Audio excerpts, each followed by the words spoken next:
আসসালামু আলাইকুম রহমতুল্লাহি বরকাতুহু। আওয়ামী লীগের পক্ষে চলে যাবে এবং এখানে শেখ হাসিনা তার কপাল খুলে যাবে এবং তার এই যে সে যে বাংলাদেশে টুস করে ঢুকে পড়বে, এই যে হুমকি তিনি বিভিন্ন সময় দিয়েছেন, ওটাকে যদি আমরা হুমকি হিসাবে ধরি তাহলে ধরে নিতে পারেন যে এই যুদ্ধের ফলে যে পরিবেশ পরিস্থিতি তৈরি হচ্ছে, তিনি মোটা বাংলাদেশে আসার জন্য ব্যাগ গোছানো শুরু করে দিয়েছেন। কেন এবং কিভাবে সেই বিষয়টা নিয়ে আলোচনা করব। আপনারা জানেন যে আমাদের এই দেশে কওমি লাইনের যারা আলেম ওলামা রয়েছেন, মানে হেফাজত আলেম ওলামা রয়েছেন, এদের মধ্যে স্পষ্টতই দুটো ভাগ আছে। সবচেয়ে শক্তিশালী যে ভাগ মাওলানা আহমেদ শফী নেতৃত্বে ছিলেন এবং তার সন্তান, তিনি মারা যাওয়ার পর সন্তান এবং অন্যান্য যারা আছে, মুফাজ্জুল্লাহ থেকে শুরু করে যারা আছেন, যারা অর্গানাইজড, যাদের অর্থ আছে এবং যাদের জনবল আছে, তারা সবাই কিছু নেতা এখন গা ঢাকা দিয়ে আছেন, কিন্তু মাঠে ময়দানে সব জায়গায় তাদের কর্তৃত্ব রয়েছে। কিন্তু যেহেতু তারা একটা ধর্মীয় লেবাসে রয়েছেন, কাজেই তাদেরকে একটা যাকে বলা হয় ফুলের টোকা দেওয়ার ক্ষমতা সরকারেরও নেই, কারোর নেই। আওয়ামী লীগের একটা বিরাট শক্তি হেফাজতের মধ্যে রয়েছে। ওদিকে হেফাজতের যে কাউন্টার যে গ্রুপটি, যারা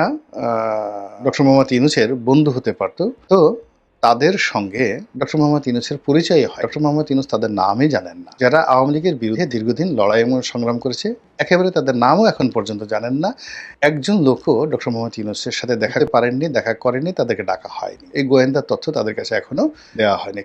কারণটা হলো হেফাজতের দুটো গ্রুপ সঙ্গে জামাতের দূরত্ব, মানে শেখ হাসিনা পন্থী যারা আছে তাদের সাথে দূরত্ব, শেখ হাসিনা বিরোধী যারা তাদের সঙ্গে দূরত্ব, এবং যেহেতু খুব ঘনিষ্ঠ অবস্থায় জামাত আছে, কাজেই তাদেরকে আর সেখান থেকে আহ্বান জানানো হলো। ফলে দুটো গ্রুপই ফ্রাস্ট্রেটেড এবং তারা এক গ্রুপ তো শেখ হাসিনার ছিলই, আর অন্য গ্রুপে তারা মনে করছে যে কি করে শেখ হাসিনার আবার একটা সুসম্পর্ক স্থাপন করা যায়। গেল হেফাজতের এই অংশটি। মামুনুল হক থেকে শুরু করে অন্যান্য যারা হেফাজত করে, আবার মাদ্রাসা চালায়, আবার আলাদা রাজনৈতিক দল করে, খেলাফত মজলিস, তাদের কথা আলাদা। কিন্তু এজ এ হোল হেফাজত বলতে যা বোঝায়, সেখানে মামুনুল হক হলো জাস্ট তার যে রাজনৈতিক ক্যারিয়ারের হয়তো 10%, বাকি 90% সে কিন্তু তার নিজের রাজনৈতিক দল, নিজের মাদ্রাসা, নিজের ক্যারিয়ার, নিজের সবকিছু তিনি সেটা করছেন। কাজেই মামুনুল হকের সঙ্গে ডক্টর মোহাম্মদ ইউনূসের ঘনিষ্ঠতা, বৈঠক, এটা জামাতের সাথে ডক্টর মোহাম্মদ ইউনূসের সম্পর্ক, বিএনপির সাথে সম্পর্ক, মানে মামুনুল হক ইজ টোটালি ডিফারেন্ট। দেখা গেল তার একটা ফেস ভ্যালু আছে, তার একটা যাকে বলা হয় কথা বলার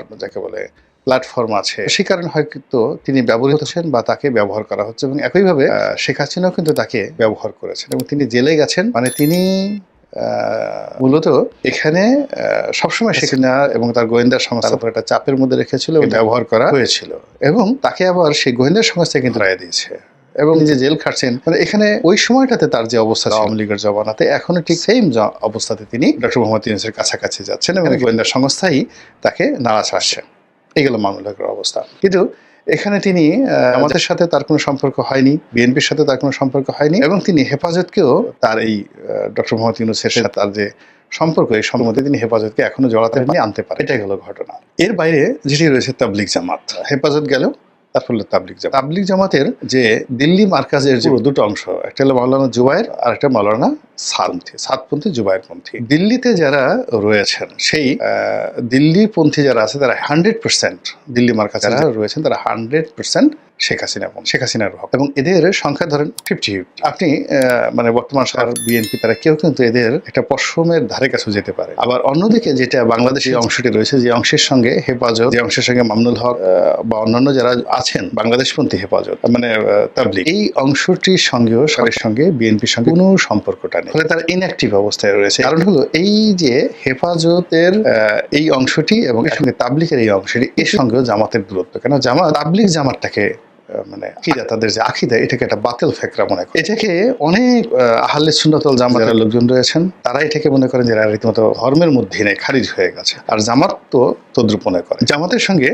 এই তাবলিগ জামাত এই সম্পর্কটা স্থাপিত হয়নি। ফলে যে এখানে যে বিভেদের মধ্যে একটা অংশ শেখ হাসিনার হাতে আছে, তাবলিগ আরেকটি অংশ নিষ্ক্রিয় হয়ে বসে আছে। এই গেল অবস্থা। ফলে কি হলো, এই যে দেখেন যে কেউ কথা বলছে না, কিন্তু বিপক্ষে বলছে না, এবং যারা বলছে না মোরলেস তারা পক্ষে হোক বিপক্ষে হোক, তারা কিন্তু শেখ হাসিনার লোক। বিশেষ করে যারা সুন্নি ঘরানার আলেম ওলামা, তাদের 90%ই প্রো শেখ হাসিনা। তাহলে এখন সুন্নি ঘরানার মানে জামাত যদি 100 জন করে, আপনি ধরে নেন 200 জন সুন্নি ঘরানার আলেম ওলামা রয়েছে। 200 জন যদি সুন্নি আমার আলেম ওলামা থাকে, তার 9% শেখ হাসিনা, এই যত ওয়াজের ময়দানে রয়েছে। আবার 200 জন যদি সুন্নি ঘরানার থাকে, তাহলে প্রায় সম পর্যায়ের লোক রয়েছে হেফাজতে এবং সম পর্যায়ের লোক রয়েছে আপনার তাবলিগে, এবং এটার অর্ধেক শেখ হাসিনা পন্থী। কাজেই এই যে আলেম ওলামা, মানে গত 15 বছর ধরে শেখ হাসিনার ডিপ্লোমেসি, সেই ডিপ্লোমেসি ইসলামাইজেশনের ক্ষেত্রে, ইসলামী দলগুলোকে নিয়ন্ত্রণ করার ক্ষেত্রে তার যে বুৎপত্তি এবং তার যে কৌশল, সেই কৌশলটা এই মুহূর্তে কিভাবে একটা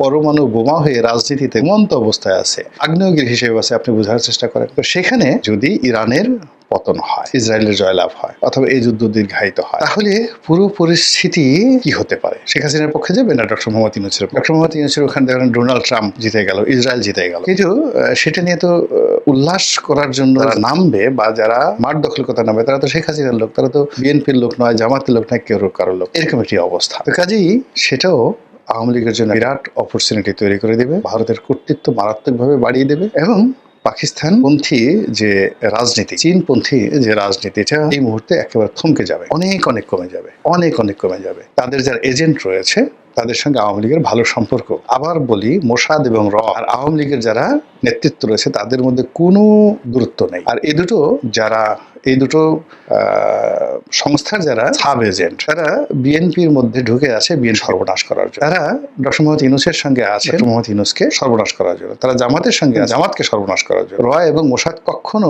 আওয়ামী লীগের বাইরে অন্য কাউকে ফিল্ড দেবে না। এবং এই যে একটা হ্যাফহ্যাজার্ড অবস্থা, এই হ্যাফহ্যাজার্ড অবস্থার মধ্যে আপনি দেখেন যে কোথাও কানেক্টিভিটি তৈরি করতে পারছেন, 24 ঘন্টার জন্য কোথাও একটা শান্তিপূর্ণ স্থান তৈরি করতে পারছেন না। সরকারের একটা কমান্ড কাজ করছে, সব জায়গাতেই ভিরিঙ্গি লেগে যাচ্ছে, প্যাচ লেগে যাচ্ছে। এর অর্থ যে গুরুত্বপূর্ণ যে জায়গা, সেই জায়গাগুলোতে এমন কেউ নিয়ন্ত্রণ করছে যে নিয়ন্ত্রণের ক্ষমতা অনেক অনেক বেশি।